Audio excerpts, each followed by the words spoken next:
Queridos hermanos y hermanas, quisiera que en este mes oremos por los que huyen de su país.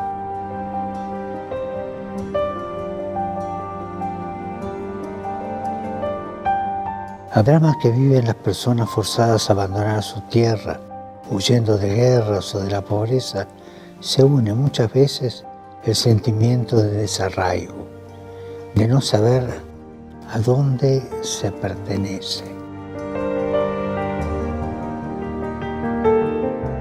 Además, en algunos países de llegada, los migrantes son vistos con alarma, con miedo. Aparece entonces el fantasma de los muros, muros en la tierra que separan a las familias y muros en el corazón. Los cristianos no podemos compartir esta mentalidad.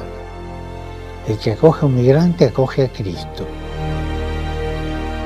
Debemos promover una cultura social y política que proteja los derechos y la dignidad del migrante y que los promueva en sus posibilidades de desarrollo y que los integre.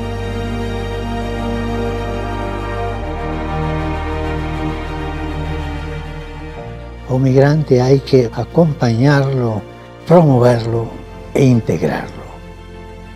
Oremos para que los migrantes que huyen de las guerras o del hambre, obligados a viajes llenos de peligro y violencia, encuentren aceptación y nuevas oportunidades en la vida.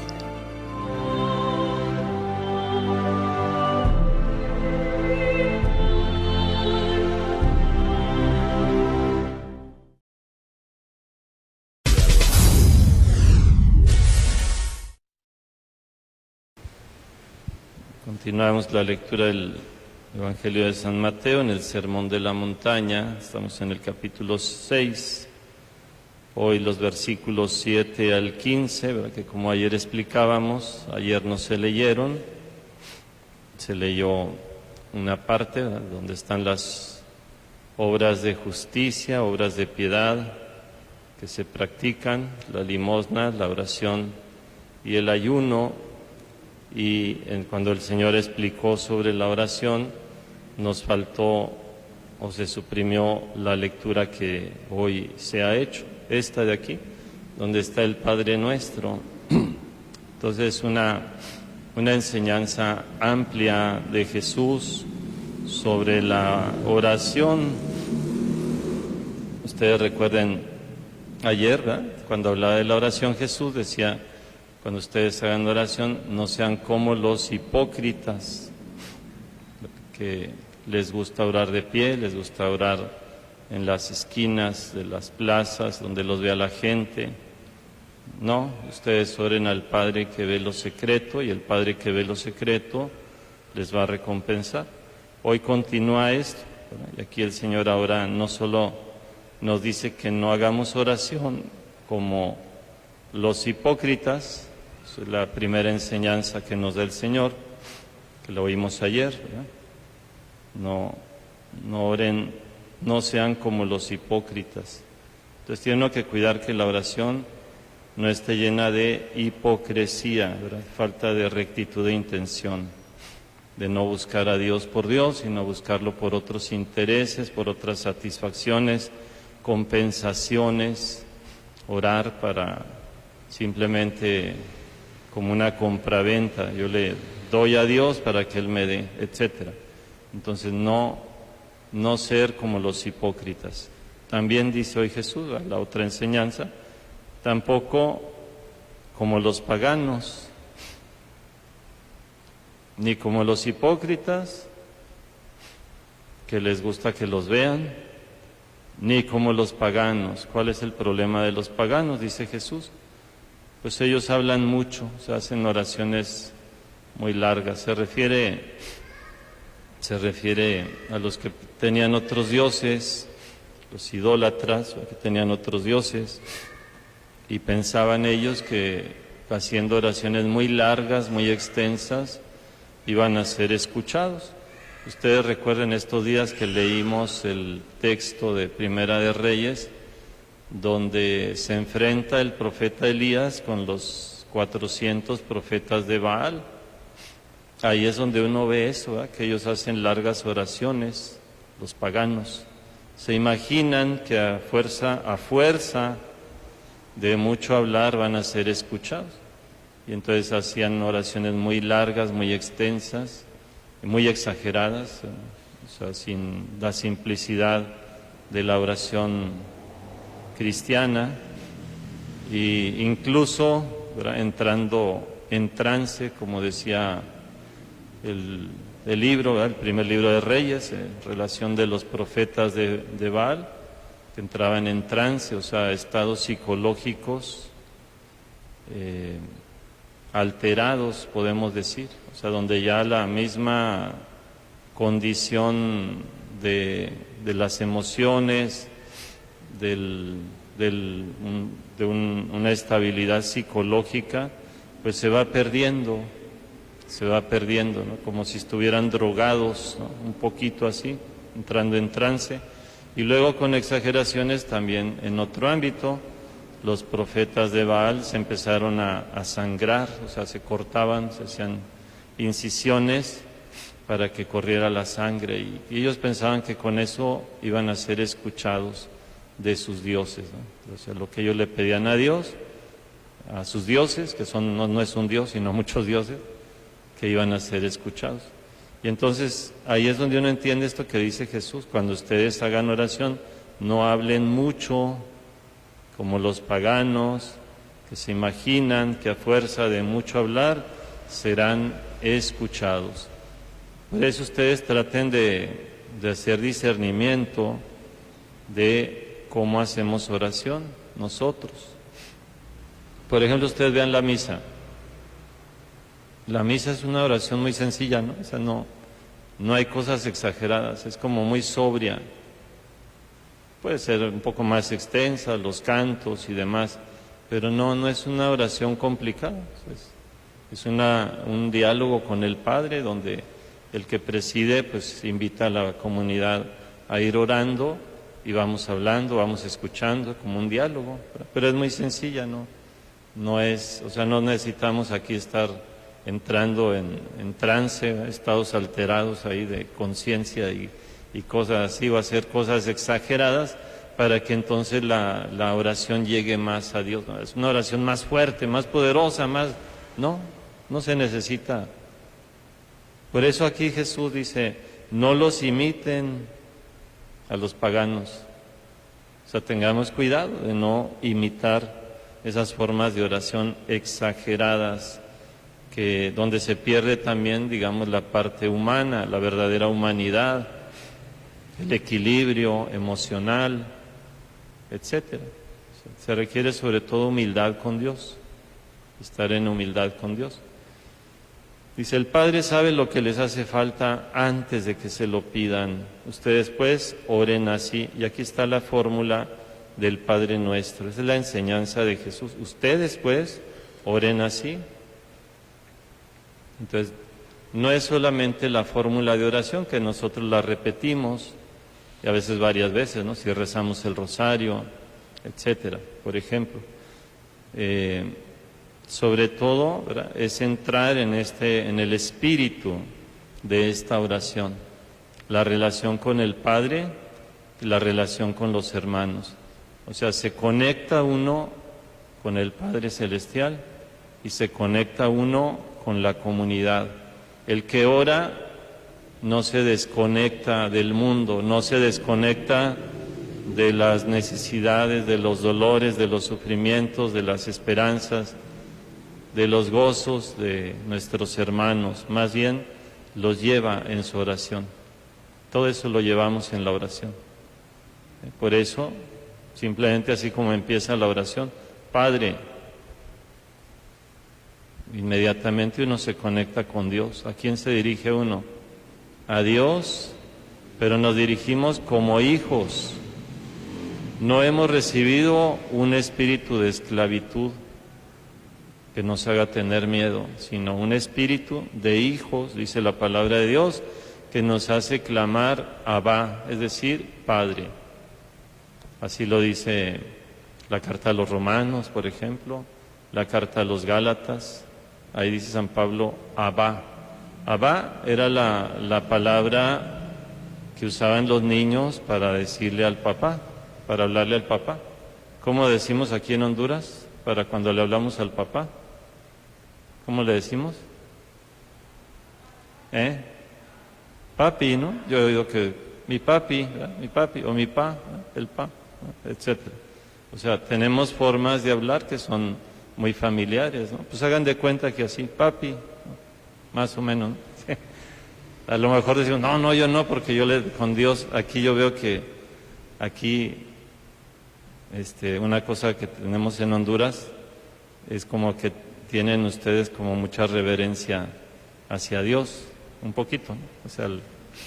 O sea, por ejemplo, voy a ponerles ejemplo. Yo aprendí a decir Sagrado Corazón de Jesús, en México así decimos, Sagrado Corazón de Jesús, en vos confío. Pero aquí no dicen, no, ¿cómo vas a decir en vos confío? Porque el vos es como muy familiar, así muy de tú, hey vos, y no sé, ¿no? Y entonces no, dice, no puedo decirle en vos confío. Entonces digo, en ti confío, ¿no? ¿Sí o no? ¿Verdad? Eso me han dicho algunos. O sea, digo, ¿por qué no dicen en vos confío? No.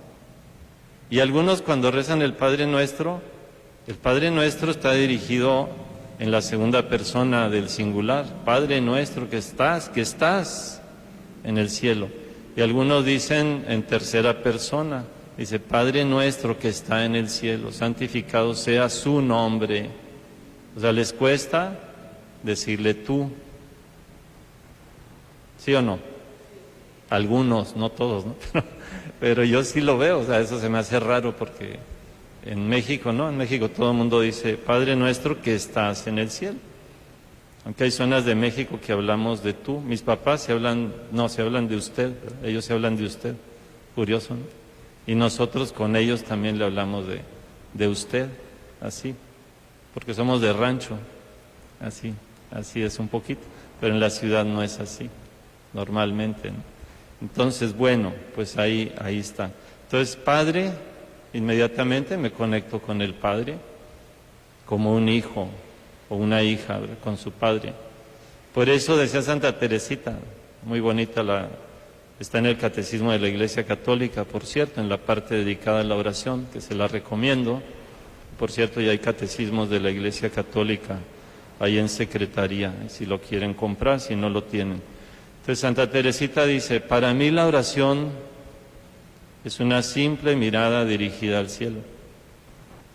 ¿Verdad? Es un grito de agradecimiento o en medio del dolor, ¿verdad? Algo grande, algo espiritual que inflama mi alma y que me une con Jesús. Eso es la oración para ella, ¿no?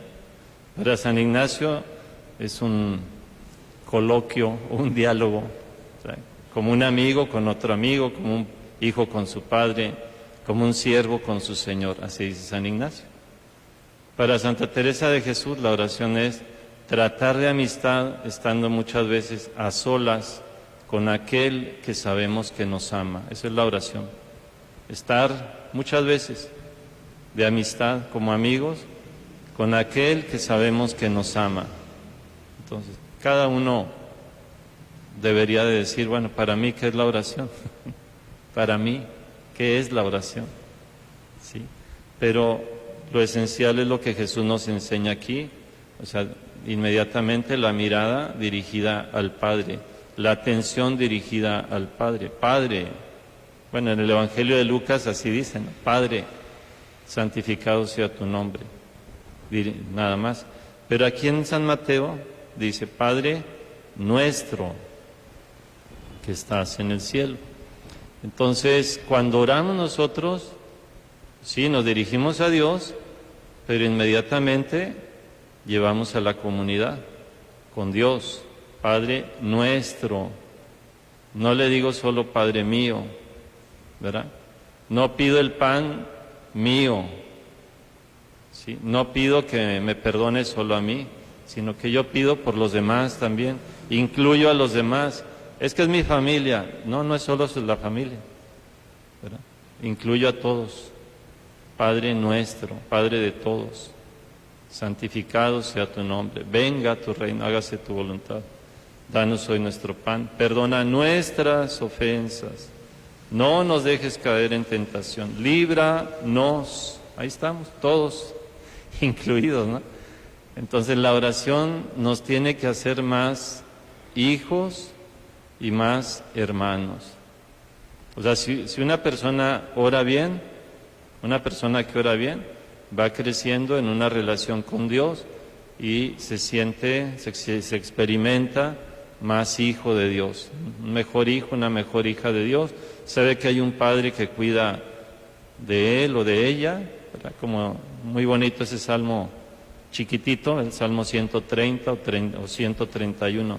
Señor, mi corazón no es ambicioso, ni mis ojos son altaneros. No pretendo grandezas que superan mi capacidad, sino que acallo y modero mis deseos como un niño en brazos de su madre. Espera Israel en el Señor, ahora y por siempre. Ese es el Salmo.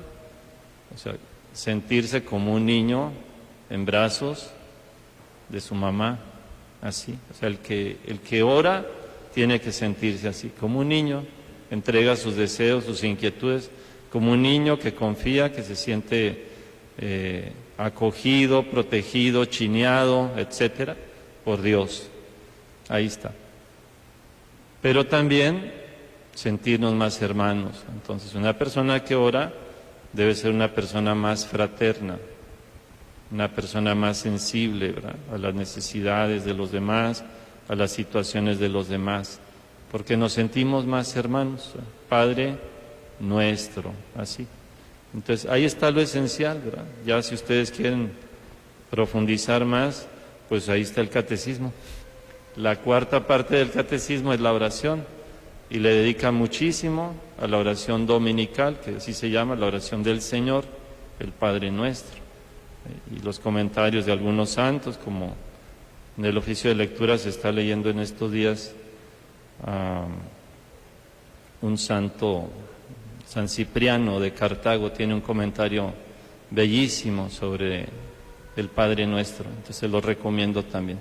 Pues pidamos al Señor, ¿verdad?, que estamos en el año de la oración también, entonces pedirle a Dios que nos dé espíritu de oración en este año, que nos ayude a crecer más como hijos y como hermanos, que así sea.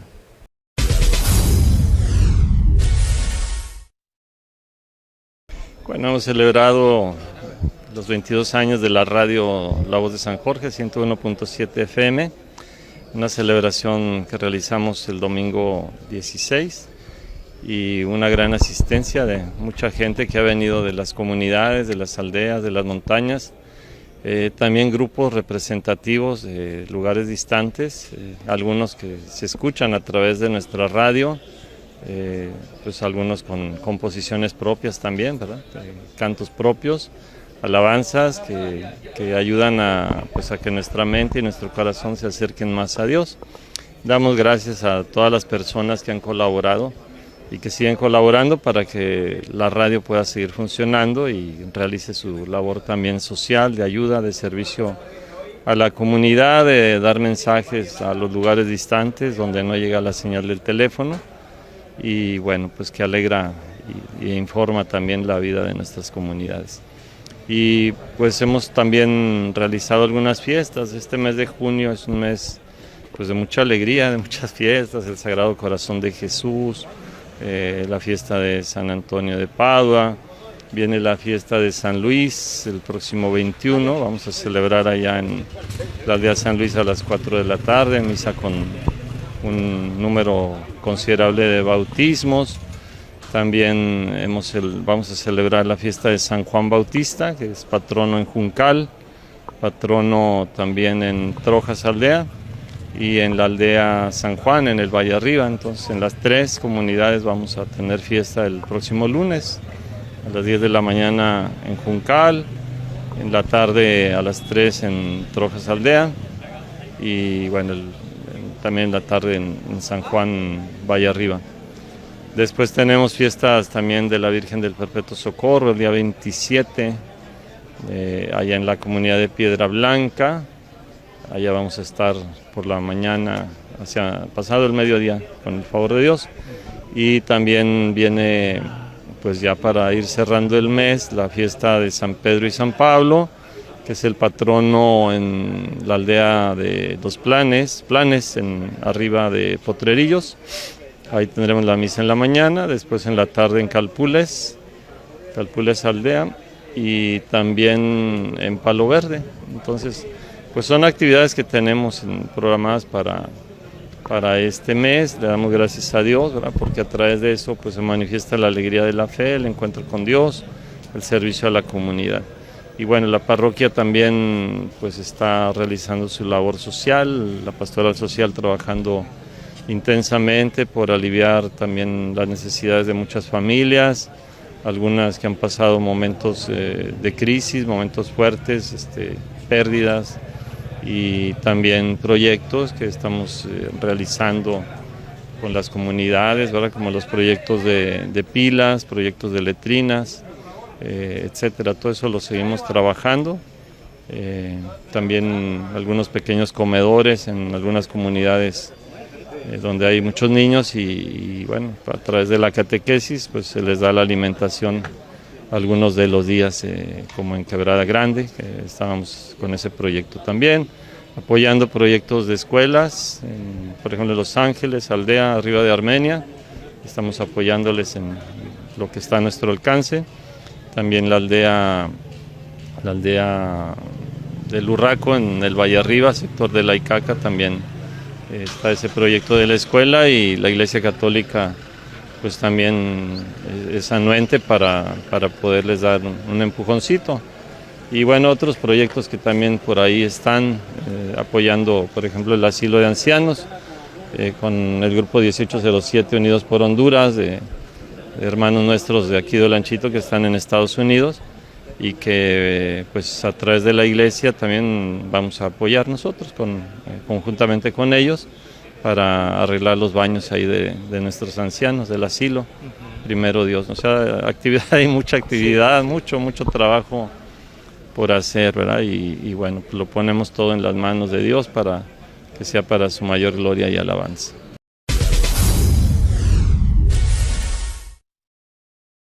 Según reportes que nos han llegado de que en redes sociales estaba circulando el fallecimiento de una persona de 60 años procedente de Nuevo Méndez que falleció de dengue. Pues déjenme decirles que es una información totalmente errónea, o parcialmente errónea podríamos decir, porque sí, el paciente falleció el día de ayer, pero es un paciente que estuvo en sala de medicina interna, paciente renal que estaba en diálisis y que falleció de un problema en el corazón.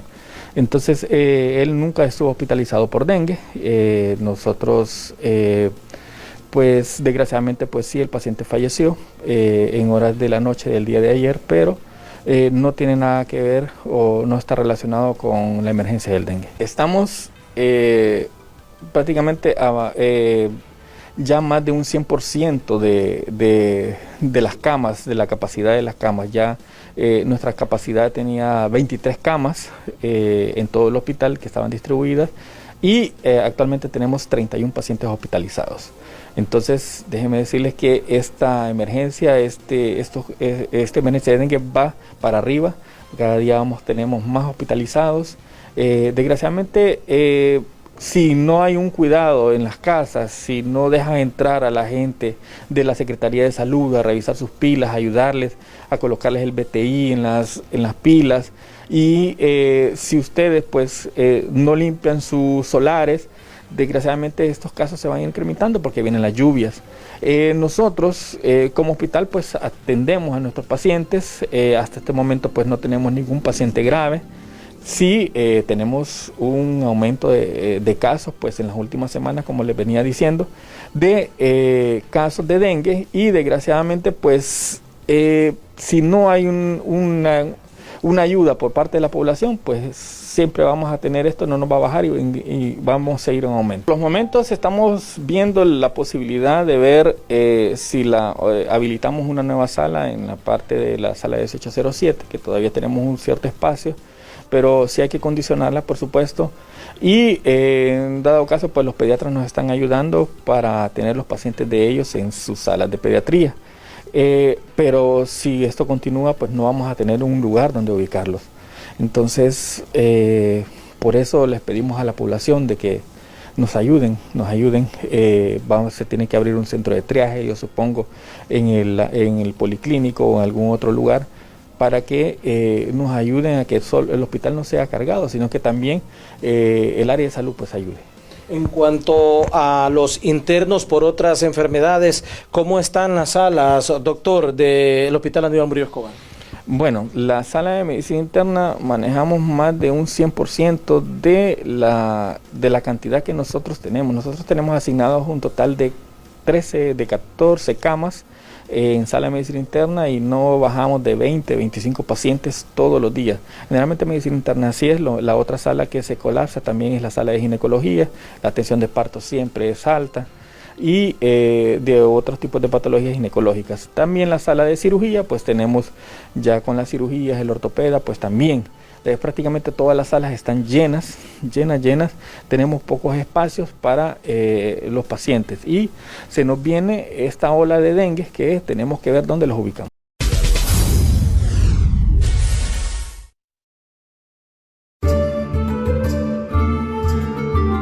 San Luis Gonzaga es conocido por ser el patrón de la juventud, de la castidad y de los enfermos de pestes y epidemias. Luis nació en el seno de una familia noble de Castiglione, en la Lombardía italiana, el 9 de marzo de 1568. Su padre, el marqués de Castiglione, estaba al servicio del rey Felipe II de España. Su madre estuvo a punto de perderlo poco antes de nacer, por lo que decidió consagrarlo a la Virgen María y hacerlo bautizar el mismo día de su nacimiento. Luis fue el primero de 7 hermanos, y como primogénito heredó el título de marqués. Siendo niño, acompañó a su padre en varias campañas militares, por lo que creció entre soldados. Esto le hizo adquirir el lenguaje grosero y blasfemo de los militares, aunque él no sabía el significado de lo que decía. Un día, su tutor lo regañó por las palabras groseras que decía, pero el niño solo había repetido lo que había escuchado de los soldados. Cuando su tutor le explicó que esas palabras ofendían a Dios, el niño prometió nunca más volver a pronunciarlas. Con su hermano Rodolfo, estudió durante 2 años en Florencia, la capital del arte y de la cultura de esa época. Allí aprendió los modales cortesanos, y por eso fue muy amable y educado durante toda su vida. La madre fomentaba en sus hijos la piedad religiosa y la devoción a la Virgen María, y les enseñó a rezar el Santo Rosario. Fue entonces cuando Luis comenzó a leer las vidas de los santos y a interesarse cada vez más por las cosas de Dios. Siendo todavía un niño, Luis sintió el ferviente deseo de imitar en cuanto le fuese posible la pureza de la Virgen, y fue tanto su fervor que un día hizo el voto de perpetua castidad ante una imagen de María. También adquirió la costumbre de rezar a diario y de rodillas varias oraciones y salmos, al despertar y antes de dormirse. Luis quería ser misionero cuando fuera grande, pues había leído un libro sobre las misiones de los jesuitas en el Nuevo Mundo. Por eso aprovechaba cada ocasión para enseñarles el catecismo a los niños pobres de su edad. Su tutor espiritual fue San Carlos Borromeo, y a los 12 años recibió de él la primera comunión. Al año siguiente, la familia se trasladó a España, donde Luis y su hermano sirvieron como pajes del príncipe de Asturias. En España, Luis estudió letras y filosofía. También leyó las obras de Fray Luis de Granada y de otros autores que le hicieron interesarse más por la vida religiosa. En cambio, le disgustaba cada vez más el modo de vida cortesano, lleno de lujos, vicios y banalidades. Aunque su madre le apoyaba en sus inclinaciones religiosas, su padre se sentía decepcionado porque quería que Luis tuviera una brillante carrera militar o como funcionario de la corte. Para fortalecer la castidad que le había prometido a la Virgen, Luis mantenía siempre la vista baja cuando estaba en presencia de una mujer. Además, comenzó a practicar austeridades a escondidas de sus padres. Ayunaba 3 días a la semana a pan y agua, se azotaba con un látigo y se levantaba a medianoche para rezar de rodillas. Cada día sentía más el llamado de Dios, y en cierta ocasión, cuando estaba arrodillado ante Nuestra Señora del Buen Consejo en Madrid, escuchó que la Virgen le decía: «Debes entrar en la compañía de mi hijo». Con esto entendió que su vocación era entrar en la compañía de Jesús. A los 14 años decidió ingresar en la compañía, pero su padre se opuso y trató de impedirlo. Sin embargo, luego de mucho intentarlo, se dio cuenta de que la resolución de su hijo era firme y tuvo que aceptarla. Luis le cedió a su hermano Rodolfo el título de marqués, además de su herencia y sus derechos de primogenitura. Luego entró en el noviciado jesuita de Roma y continuó sus estudios de filosofía y teología. En 1587, con 19 años, recibió las órdenes menores. Durante esos años, sus superiores se vieron precisados a prohibirle las prácticas de austeridad y mortificación a las que estaba acostumbrado, debido a que su salud se hallaba muy deteriorada. En todo caso, Luis les suplicó que le permitiesen al menos servir en algunos de los oficios, como lavar los platos y la ropa de sus compañeros.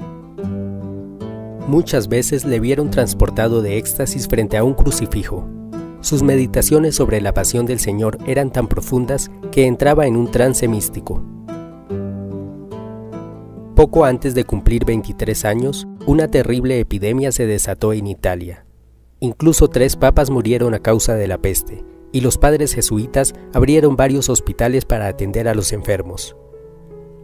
Luis se dedicó entonces a cuidar de los enfermos y a mendigar alimentos para prepararles la comida. Él mismo limpiaba las llagas y hacía las camas de los pacientes. Un día, encontró a un pobre hombre que agonizaba en la calle. Entonces lo alzó y lo llevó al hospital, pero contrajo la enfermedad. Durante 3 meses estuvo agonizando. Dios le avisó en un sueño que moriría el viernes de la semana siguiente al Corpus, como efectivamente ocurrió. Cuando Luis supo que pronto moriría, le escribió a su madre una carta en la que le decía lo siguiente: «Alegraos, Dios me llama después de tan breve lucha. No lloréis como muerto al que vivirá en la vida del mismo Dios. Pronto nos reuniremos para cantar las eternas misericordias». Por las noches, haciendo un gran esfuerzo, Luis se levantaba de su lecho para abrazar un crucifijo mientras decía: «Qué alegría cuando me dijeron, vamos a la casa del Señor». Finalmente, el 21 de junio de 1591, falleció con apenas 23 años de edad, pero poco antes de morir se aferró a un crucifijo y no apartó de él su mirada. Sus últimas palabras fueron: «En tus manos, Señor». Sus restos reposan en la iglesia de San Ignacio en Roma. Una antigua plegaria dice así: «Señor, ya que no pudimos imitar a San Luis en la inocencia, que por lo menos logremos imitarlo en la penitencia». Su festividad se celebra el 21 de junio. Oración. Inocentísimo Luis, que por especial gracia de Dios y con el auxilio de la Inmaculada Virgen María, estuviste siempre libre no solo de toda culpa grave, sino aún de las tentaciones contra la pureza. Humildísimamente te ruego que me alcances del purísimo corazón de Jesús, que todo lo padeció menos ser calumniado contra esta virtud, y de su excelsa Madre, la Virgen Purísima e Inmaculada, la gracia de resistir siempre al punto cualquier pensamiento impuro, y de morir 1000 veces antes que manchar mi alma con un pecado grave. Amén.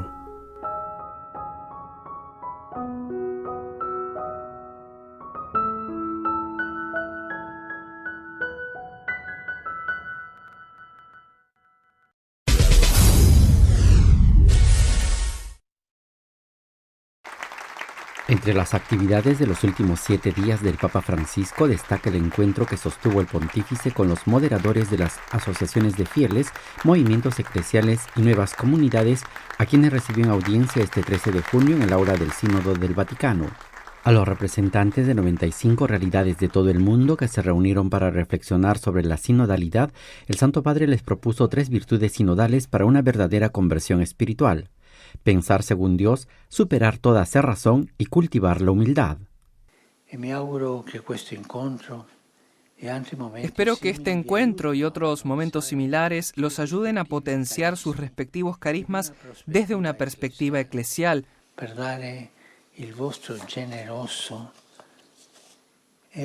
a dar su generosa y preciosa contribución a la evangelización a la que todos estamos llamados. Y en un inédito encuentro, este 14 de junio, el Papa Francisco recibió por primera vez a los artistas del mundo del humor.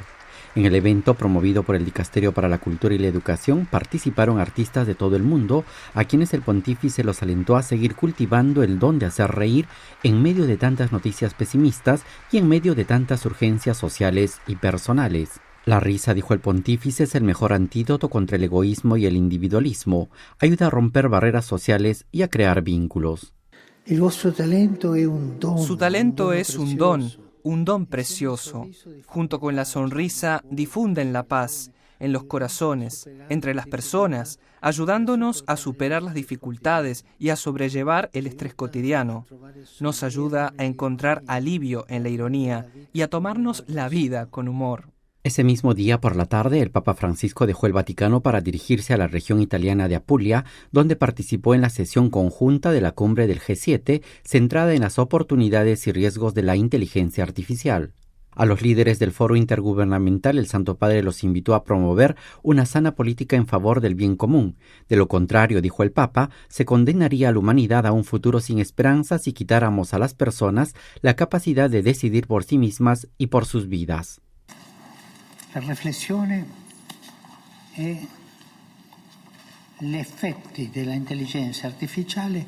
La reflexión sobre los efectos de la inteligencia artificial en el futuro de la humanidad.